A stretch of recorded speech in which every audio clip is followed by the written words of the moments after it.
Para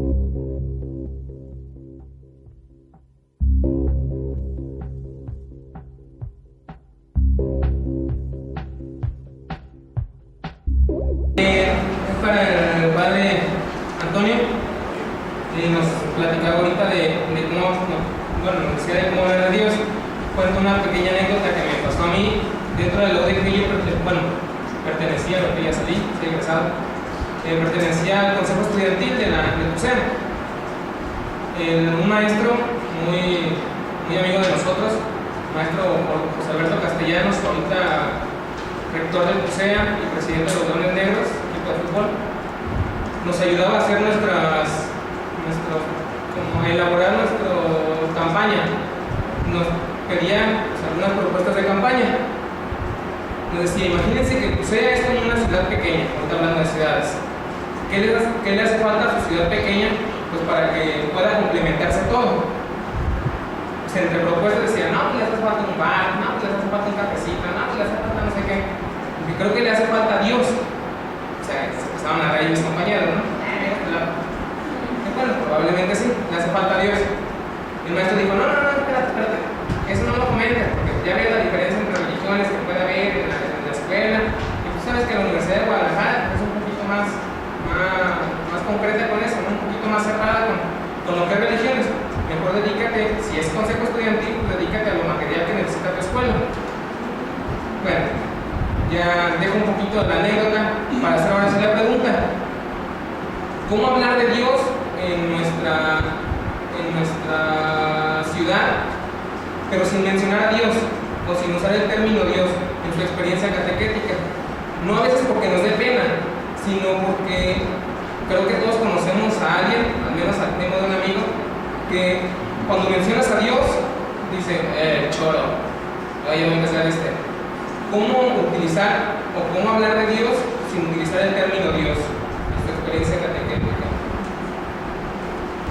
Pensaba así con lo que se hablaba acerca de estas prohibiciones, estos mensajes en las catedrales, si también es que la iglesia está lanzando sus propios gritos también, y acaso no se asume ella como sujeto urbano, o sea, como un ente urbano también, pues, o de esta urbanidad, y pues como que de qué está hablando eso también. Bueno, decía, eso se va todavía a presentar y si conceden entrevista, etcétera, pero como de qué está hablando respecto de la iglesia, sí, de una religiosidad, pero más allá, como de esta comprensión de ella misma.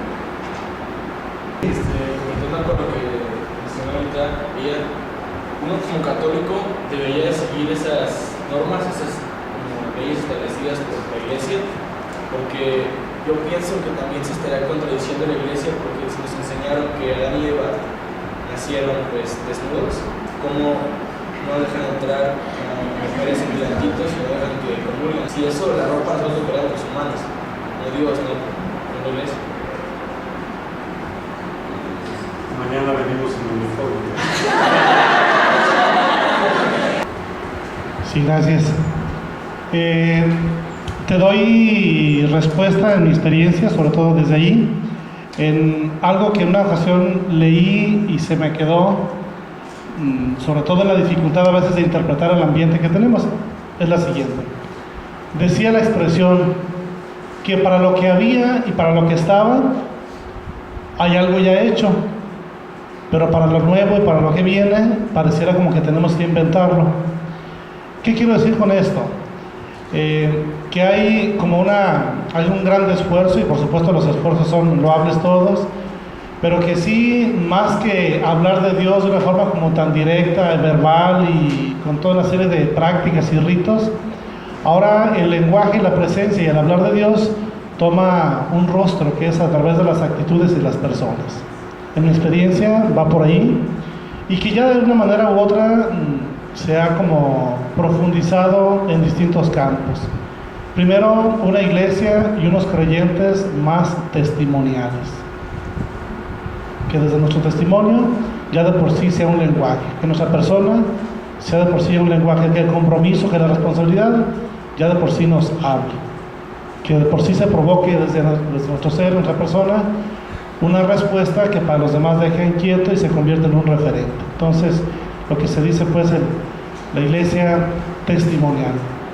Otra, que por los valores y principios que compartimos, podamos así también hacernos de todos, no solamente de los creyentes y no solamente de los nuestros, por así decirlo, solidarios, de las personas, de la humanidad, de cualquier persona, entendida la persona con toda su dignidad. Por lo tanto, una actitud, un ejemplo, una vida más testimonial. Segundo, una actitud más solidaria. Y tercero, con una vida fraterna y de caridad. Tal vez desde ahí sería algunas de las formas como más podríamos hablar de Dios.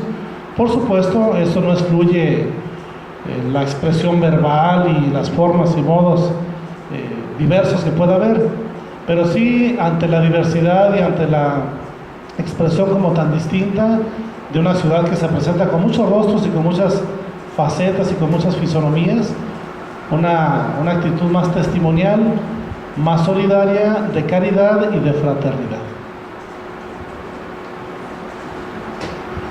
Bueno, muy brevemente, ¿de qué habla de la iglesia o qué dice de la iglesia esto que yo he presentado? Y si uno debe seguir estas normas que aparecen en las prohibiciones, me parece que el trabajo que estoy haciendo todavía no llega para ese lugar. Sin embargo, puedo plantear algunas consideraciones desde donde estoy situado como creyente también, y me parece que de la iglesia dice que hay un modo de proceder que tiene que ver en algunas ocasiones con cierto miedo, con preocupaciones normales en una institución muy grande que se ha orientado o ha pretendido orientar la conducta a partir de estos mecanismos aparentemente inofensivos y que son avisos, pero también me queda claro que estos trabajos no necesariamente han pasado por, hasta lo que llevo indagado, no necesariamente han pasado por los rectores de los templos y por supuesto tampoco han pasado por los obispos. Son muchas veces elaboraciones de los mismos creyentes que colaboran y que finalmente van pidiendo, hasta donde voy encontrando los datos, van pidiendo permiso para orientar, para poner, o donde alguien responsable del templo pide, pon un letrero que algo diga sobre este asunto, cuidar, y entonces lo que encontramos es distintas interpretaciones. Sí me parece que hay por parte de los rectores de los templos una cierta área de oportunidad para verificar más el tipo de mensaje que están dando, y me parece que no expresa necesariamente ninguno de estos letreros, no explica necesariamente lo que Dios quiere, sino lo que el creyente más o menos habituado a estar en el templo, y un tipo de creyente más o menos habituado, no todos, espera que los demás realicen. Es decir, nos encontramos ante distintas interpretaciones. Estas interpretaciones finalmente me parece que tendrían que discernirse, y yo creo que allí es donde estaría un reto para la iglesia. ¿Debe uno seguir estas normas? Si nuestra iglesia nos enseñara a discernir, entonces podría dar respuesta a esta pregunta sin ningún problema, pero estamos habituados en el tipo de pastoral en ocasiones a esperar la respuesta desde fuera sin formularnos un proceso de análisis, y yo creo que ahí está un reto para la misma iglesia en relación con el mundo, con la vida social, con el entorno, enseñar a discernir, porque si no uno se preocupa mucho por poner letreritos como los que acabo de mostrar y no se forma el criterio de las personas. Por el otro lado, abrirse al reconocimiento de la experiencia personal como un elemento central para vivir la fe. Me parece que si bien se puede enfatizar la ritualización, se puede reconocer el valor de lo simbólico como se planteaba en esta mesa, y se puede reconocer todo eso que está como mecanismo y medio para acercarse a Dios, también habría que explorar aquellos otros lugares donde parece que lo religioso de entrada no está, como en la ponencia, en la mesa pasada se hablaba del ánime.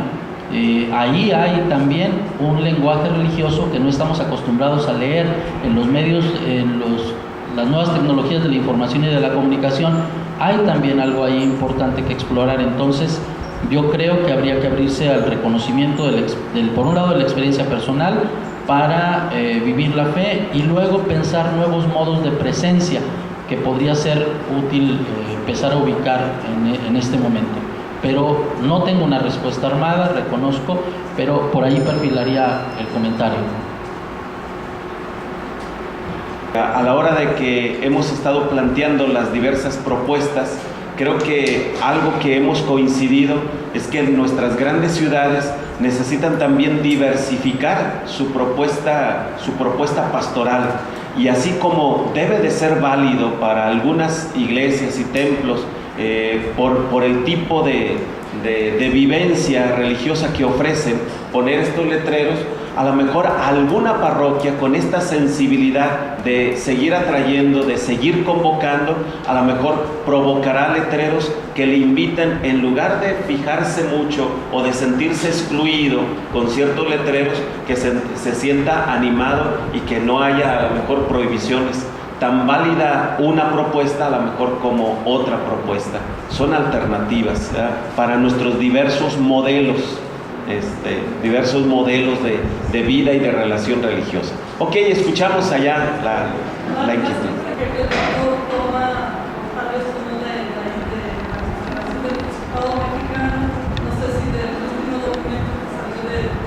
Sí. En ese documento la Iglesia manifiesta realmente que ella está tomando esa postura que usted se preguntaba de, bueno, la Iglesia nos está ubicando también como parte de la sociedad. Yo considero que ahí en ese documento, a menos de que esté equivocado por ejemplo de la confianza, la Iglesia sí muestra su preocupación y se siente parte de la misma sociedad y se siente interpelada por la misma sociedad y da algunas propuestas para cómo salir adelante o tratar de evangelizar desde la educación. Nada más que comentar. Muchas gracias. Pues yo creo que las voces están diciendo, ¿no? Están hablando, están comunicando, ¿no? Y cuando comunican no necesariamente es hablar, sino con símbolos, con maneras. Yo creo que sin duda, tanto dentro de la iglesia como fuera de la iglesia, pues hay expresiones y tratan de comunicar algo, ¿no? Cada quien lo hace desde su perspectiva, cada quien lo hace desde su marco de interpretación y de cómo visualiza, ¿no? Así pues, el documento del episcopado, un documento muy bien hecho, muy bien armado, muy bien conceptualizado, pues nos propone un horizonte. Habrá algunos grupos de personas que desde las parroquias también tratan de resolver el asunto así, no te vistas, no sé. O sea, hay diferentes maneras. Los muchachos, yo les decía, de repente pues en su desesperación, pues denominan explosión de la fe, ¿no? Hay que sacar afuera esta energía, esta vitalidad que trae el movimiento juvenil, y que la misma parroquia a lo mejor no se las ha dado bien, entonces salen a las calles, salen a los atrios de los templos, a los espacios más abiertos, ¿no? Y es donde se están reuniendo, es lo que pudiera expresar. Qué importante, digo, este es algo provocado y creo que cumple perfectamente con el objetivo. Y traigo aquí en la mente el jueguito de los changuitos locos, ¿verdad? Se trata de un rumbo y de un camino que por ahí va hacia septiembre a provocar el tercer encuentro internacional de pastoral urbana. Este ha sido un primer paso, a ver si nos enganchamos, por eso digo del jueguito. A ver si nos enganchamos y nos vamos hasta septiembre y empezamos a generar dentro de estas provocaciones, de entre estos gritos, empezamos a vivir experiencias. Ahí donde hace falta hacer presente a la iglesia, donde hay ambientes y donde hay sectores humanos que necesitan hacer su explosión de fe y que a lo mejor necesitan el agente de pastoral. Puede ser el sacerdote, pero a lo mejor puede ser el laico, puede ser la persona, la mujer que va viviendo las mismas experiencias y que empieza a encontrar luces o respuestas.